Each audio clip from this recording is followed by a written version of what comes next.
여호수아 16장 1절에서 10절까지 말씀을 교독합니다. 요셉 자손이 제비 뽑은 것은 여리고 샘 동쪽 곧 여리고 곁 요단으로부터 광야로 들어가 여리고로부터 베델 산지로 올라가고 베델에서부터 루스로 나아가 아렉 족속의 경계를 지나 아다롯에 이르고 서쪽으로 내려가서 야블레 족속의 경계와 아래 벳호론과 게세레까지 이르고 그 끝은 바다라. 요셉의 자손 므낫세와 에브라임이 그들의 기업을 받았더라. 에브라임 자손이 그들의 가족대로 받은 지역은 이러하니라. 그들의 기업의 경계는 동쪽으로 아다롯 앗달에서 윗 베드론에 이르고 또 서쪽으로 나아가 북쪽 믹무다에 이르고 동쪽으로 돌아 다하나 실로에 이르러 야노아 동쪽을 지나고 야노아에서부터 아다롯과 나아라로 내려가 여리고를 만나서 요단으로 나아가고 또 다부아에서부터 서쪽으로 지나서 가나 시내에 이르나니 그 끝은 바다라. 에브라임 자손의 지파가 그들의 가족대로 받은 기업이 이러하였고 그 외에 므낫세 자손의 기업 중에서 에브라임 자손을 위하여 구분한 모든 성읍과 그 마을들도 있었더라. 그들이 게셀에 거주하는 가나안 족속을 쫓아내지 아니하였으므로 가나안 족속이 오늘까지 에브라임 가운데에 거주하며 노역하는 종이 되니라. 아멘. 할렐루야. 하나님의 크신 은혜와 평강이 오늘도 변함없이 여러분 가운데 가득 넘치기를 주님의 이름으로 축원합니다. 14장 여호수아 14장부터 15장까지는 유다 지파에게 땅 분배하는 내용이 기록이 되어 있었습니다. 그리고 이제 16장부터 17장까지는 요셉 지파에게 땅을 분배하는 그 내용을 기술하고 있는데요. 이 요셉 지파에게 이제 땅을 분배할 때는 특별히 이제 그 요셉이라고 하는 한 지파로만 이야기하는 것이 아니고 므낫세 또 에브라임 이렇게 두 명의 이 몫을 이제 각각 좀 챙겨주는 형태로 그렇게 진행이 되는 것을 우리가 잘 볼 수가 있습니다. 이 에브라임 므낫세는 이제 요셉의 아들이잖아요.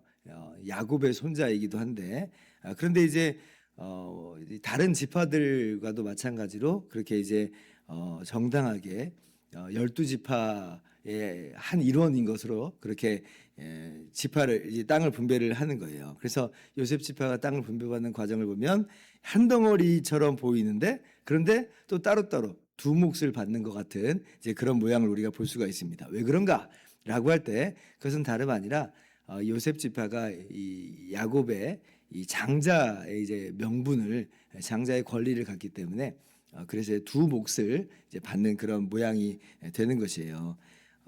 창세기 이제 48장을 보면 이 야곱이 유언을 하는 경우가 있거든요. 요셉 죽기 전에 요셉에게 유언을 남기는 내용이 있는데 그때 이제 뭐라고 말을 했었냐면 내가 애굽으로 와서 내게 이르기 전에 애굽에서 내가 낳은 두 아들 요셉의 아들이요 요셉의 아들 에브라임과 므낫세는 내 것이라 루벤과 시므온처럼 내 것이 될 것이요 이렇게 이야기를 합니다. 그래서 야곱의 손자이지만 야곱의 아들 그 학렬로서 이제 대우를 해주겠다는 것이에요.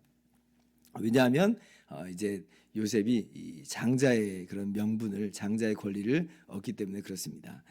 역대상 5장에 보면 이제 실제 이제 장자는 원래 루벤이었죠. 근데 루벤은 근데 망령되게 행하는 것으로 말미암아 이 장자의 권리가 박탈되거든요. 그럼 이제 그 다음에 누구에게로 이 장자의 권위, 장자권이 가는가라고 할 때 다름 아니라 요셉 지파에게 이 장자권이 갔다. 그렇게 이야기를 해요. 그리고 장자는 아버지로부터 두 몫을 상속받는 것이 그 당시에 룰이었기 때문에 그래서 이제 12지파가 땅을 분배받는 과정 속에서 요셉은 하나이면서 한 지파이면서도 근데 두 몫을 두 덩어리의 몫을 받는 장면인 거예요. 오늘 말씀 16장이 바로 그것을 의미하고 있는 것입니다. 제가 지금 이렇게 에브라임 지파가 이 요셉 지파가 주도적인 역할을 하게 된, 이 장자의 역할을 하게 된 것을 제가 말씀드린 이유가 있어요. 왜 이렇게 장황하게 제가 설명을 했냐면 오늘 말씀 10절이 이제 우리 가운데 도전을 주는 그런 내용이 있기 때문에 그렇습니다. 자, 같이 한번 읽어봅시다. 시작. 그들이 게셀에 거주하는 가나안 족속을 쫓아내지 아니하였으므로 가나안 족속이 오늘까지 에브라임 가운데에 거주하며 노역하는 종이 되니라. 하나님께서 유다 지파에게 복을 주신 것과도 같이 또 요셉 지파에게도 복을 주셨습니다. 유다 지파의 수보다도 이 요셉 지파, 에브라임과 므낫세 지파를 합친 수가 더 많아요. 그러니까 어마어마하게 복을 받은 거죠. 그리고 나중에 사사기를 보면 주도적인 역할을 누가 하게 되냐면 에브라임 지파가, 요셉의 아들 중에서도 에브라임 지파가 주도적인 역할을 이제 합니다. 그렇게 힘이 있고 권능이 있는 그런 지파예요. 자, 그런데 10절 말씀 보니까 지금 어떤 내용이 기록되어 있어요?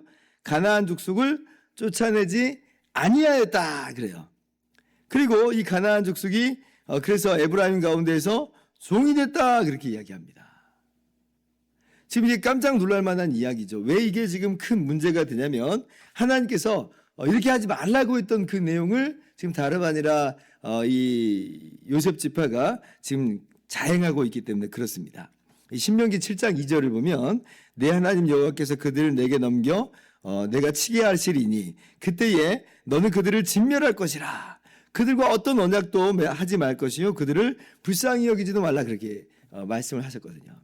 그러니까 우리가 이제 그 본문을 제가 여호수아 말씀을 여러분들과 나누면서 주의를 좀 우리가 기울여야 된다 그랬습니다. 단순히 이게 무슨 인종 청소를 하겠다 이런 얘기가 아니라 하나님께서 범죄하고 타락한 아주 죄가 가득 찬 가나안 족속을 심판하시겠다라고 하는 거예요. 소돔과 고모라를 하나님께서 그 죄악에 물든 소돔과 고모라를 불과 유황으로 심판하신 것처럼 이번에도 가나안 이 족속들을 심판하시는데 다만 방법이 다를 뿐입니다. 불과 유황으로 하시지 않고 이번에는 이스라엘 족속을 통해서 그들이 심판하시겠다라고 말씀하신 거죠. 그래서 이스라엘 족속은 가나안 땅 이 민족들하고 언약을 맺으면 안 되는 겁니다. 이들은 이 죄 가운데 있는 이상 이들은 진멸받아 마땅한 그런 사람들인 것이에요. 그런데 지금 에브라임 지파가 뭐라고 했냐면 이 가나안 족속을 쫓아내지 않아요. 왜 쫓아내지 않는가라고 할 때에 종으로 삼으려고.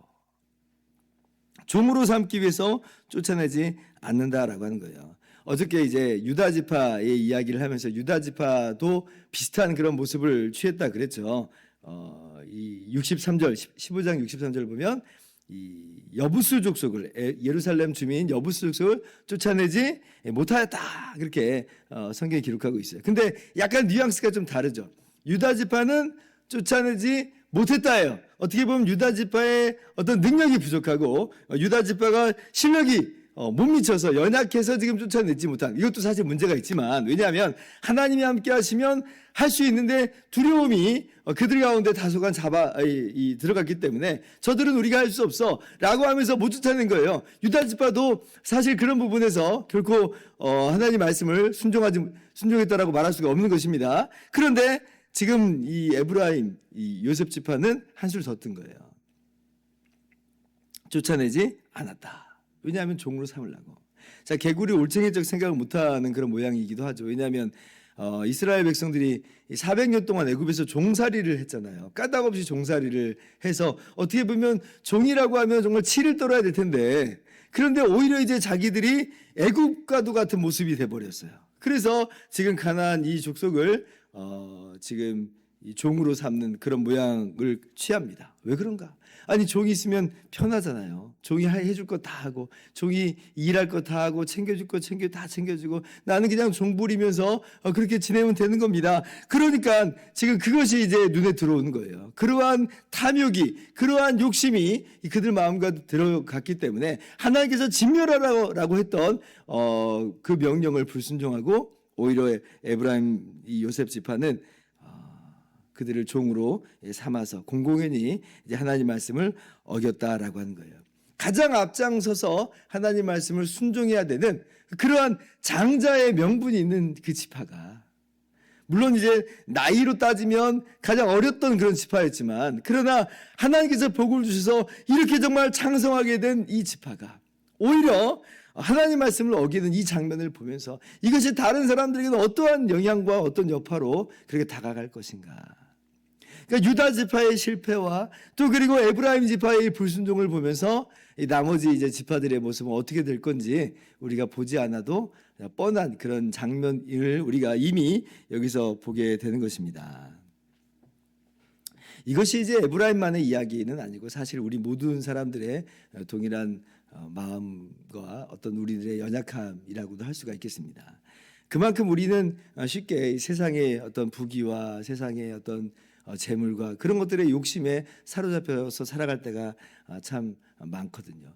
사울왕, 이스라엘의 초대왕인 사울왕도 마찬가지죠. 하나님께서 죄인 아말렉을 치라, 마찬가지로 심판의 개념으로서 이 아말렉을 치라고 하시는 것인데, 그때 이제 사울왕의 손을 통해서, 이스라엘의 손을 통해서 그렇게 하시겠다는 거였어요. 그런데 사울왕이 아말렉을 치는데 하나님께서 분명히 다 진멸하라고, 짐승까지도 다 진멸하라고 이렇게 말씀하셨는데, 그런데 사울왕이 짐승의 좋은 걸 남겨두죠. 그러놓고 변명을 합니다. 이거 백성들이 하나님께 감사로 제사 드리려고 그렇게 남겨둔 거예요. 그렇게 변명을 해요. 그런데 하나님은 이미 알고 계시죠. 사무엘 선지자도 꿰뚫고 있습니다. 그런 내용이 아닌 거예요. 이건 욕심이 들어간 거예요. 그래서 그때 그 유명한 말씀이 있잖아요. 하나님께서 하나님 말씀 순종하는 것을 이 제사 드리는 것보다 더 좋아하겠습니까? 순종이 제사보다 나으니 라고 그렇게 이야기를 해요. 그러니까 이제 그때 이제 사울왕이 실토하기를, 이게 무슨 제사를 드리기 위해서 하나님을 사랑하는 마음으로 이런 게 아니라 지금 백성들이 이렇게 하자고 그래가지고 내가 어쩔 수 없이 그냥 이렇게 했습니다 라고 또다시 한번 변명을 합니다. 사울왕 마음 가운데 인기에 대한 욕심이 있었어요. 백성들 마음 가운데는 지금 내가 수고를 했는데 그래도 짐승떼 정도는 내가 받아가야 되지 않겠느냐라고 하는 욕심이 찾아든 거죠. 그러니까 이제 불순종을 했어요. 하나님 말씀을 따르지 않습니다. 오늘 마찬가지로 요셉 지파도 마찬가지인 거예요. 아니, 이 사람 멀쩡한 사람들, 이 사람들 부르다가 종으로 삼으면 얼마나 이게 더 유익하겠어 라고 하면서 자기 생각으로 그렇게 하나님 말씀 불순종하고, 이 정도는 괜찮겠지, 그래도 우리가 어느 정도는 다 했잖아 라고 스스로 정당화하면서 그렇게 요셉 지파가 나아가는 것이었을 것이고요.